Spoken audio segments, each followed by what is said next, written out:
Ngayong araw nga guys, sa isipan ko na ayusin yung mga screen na nakatakip sa tab ko. Sa sobrang tagal kasi ng mga screen na yan, medyo nagkakandaputol yung mga tali na nakakabit sa mga tab. Mas maigi kasi yung kable ng solar lights kasi medyo matibay siya. Kahit ulanan, initan, matibay siya at tumatagal. Abay sana all tumatagal samantalang kayo wala man lang, hindi nagtagal.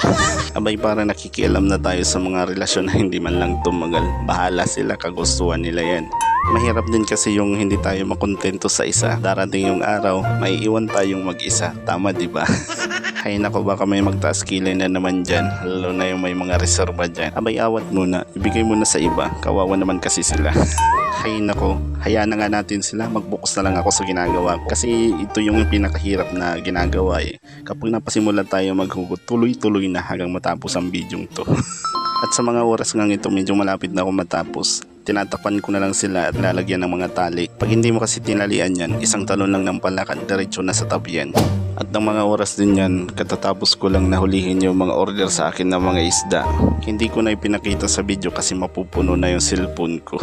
Pagkakuha ko nga ng mga floating plantain, inilalagay ko rin yan sa puno ng mga halaman para magsilbing pataba at iwas na rin sa dagdag basura. Lalo pa ngayon, dumadagdag yung kaso ng dengue dito sa amin. Dito naman sa isla ko, hindi ako takot na pamahayan ito ng mga lamok at siguradong hindi naman ito pamamahayan ng lamok kasi kinakain nila yan. At nang matapos nga ako nag-selfie muna ako dyan at meron na naman kausap yung nanay ko dyan.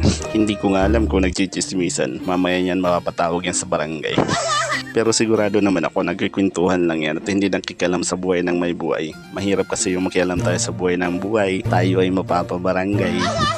Pinagkukuha ko na nga dyan yung mga lubi-lubi na nasa may bako. Madami na kasing talbo, sayang naman kung pababayaan ko lang. Tamang-tama naman merong dala yung kuya ko ng lubi-lubi. Dadagdagan ko na lang. At sinunod ko na rin na himayin yung lubi-lubi. Tingnan lang natin kapag naghihimay tayo kasi merong insekto yan. Kapag nalingat ka dyan, siguradong mahalo sa gulay mo yan. Apakasiram ka yan. Ganyan na nga lang yung ginagawa namin at hindi na namin yan hinihiwa. Kasi kapag hinihiwa yan, medyo matigas yung gulay. At kumuha na rin ako ng dahon ng luya dyan. Para sa akin kasi mas masarap yung dahon ilagay sa gulay kaysa dun sa mga laman. Para sa akin lang yan ha, pero para sa iba pala. Abay joke lang, bahala naman siya. At ang time nga niyan sobrang usok, sobrang sakit sa mata. Wala na talaga akong makita, kundi tulad niya. Joke lang po. At bago man lang matapos yung video ko, gusto ko lang po mag-shoutout kay Ma'am Jasan. Jasan ba or Hasan? Basta kay Ma'am Jasan, maraming salamat po kasi sobrang na-appreciate yung video ko. Akalain yun, may nagkakagusto pa sa mga video natin.